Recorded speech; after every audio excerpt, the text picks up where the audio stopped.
বাস্তবতা থেকে একটা জিনিস শিখেছি, চুপচাপ সব মেনে নিতে পারলে মানুষ শান্ত থাকতে শিখে। জীবনের একটা সময় ছিল যখন ছোট ছোট বিষয়েও অনেক আশা করতাম। ভাবতাম মানুষ বুঝবে, কষ্টগুলো অনুভব করবে। আমি চুপ হয়ে গেলে কেউ এসে বলবে, কি হয়েছে তোমার? কিন্তু বাস্তবতা খুব অদ্ভুত। এখানে মানুষ তোমার হাসিটা দেখে, কিন্তু ভিতরে কান্নাটা দেখে না।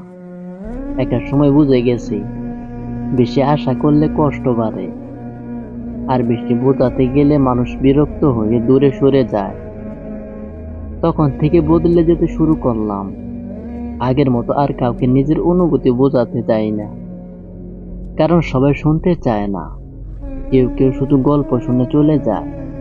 জানো, সবচেয়ে বেশি কষ্ট হয় তখনই, যখন তুমি কাউকে নিজের সবটুকু দিয়ে দাও, আর শেষে বুঝতে পারো তুমি তার কাছে কখনোই ততটা গুরুত্বপূর্ণ ছিলে না। তখন ভিতরটা ধীরে ধীরে ভেঙে যায়, কিন্তু মানুষ সেই ভাঙার শব্দ শুনতে পায় না। আজকাল তাই চুপ থাকতে শিখেছি, কারণ নীরবতা অনেক কিছু শিখিয়ে দেয়। এখন আর কাউকে জোর করে ধরে রাখতে ইচ্ছে করে না। যে থাকার সে এমনিতেই থাকবে, আর যে চলে যাওয়ার তাকে হাজারবার ডাকলেও ফিরে আসবে না। জীবনে একটা জিনিস খুব ভালোভাবে বুঝেছি, মানুষ তোমার অনুভূতির মূল্য তখনই দেয় যখন তারা তোমাকে হারাতে শুরু করে। তার আগে তুমি কাঁদলেও তাদের কিছু যায় আসে না।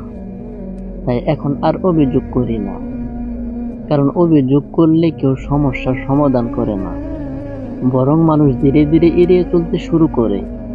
তাই নিজের কষ্টগুলো নিজের মধ্যে রেখে দেই, মুখে হাসি রাখি, আর ভিতরে ভিতরে প্রতিদিন একটু একটু করে যুদ্ধ করি।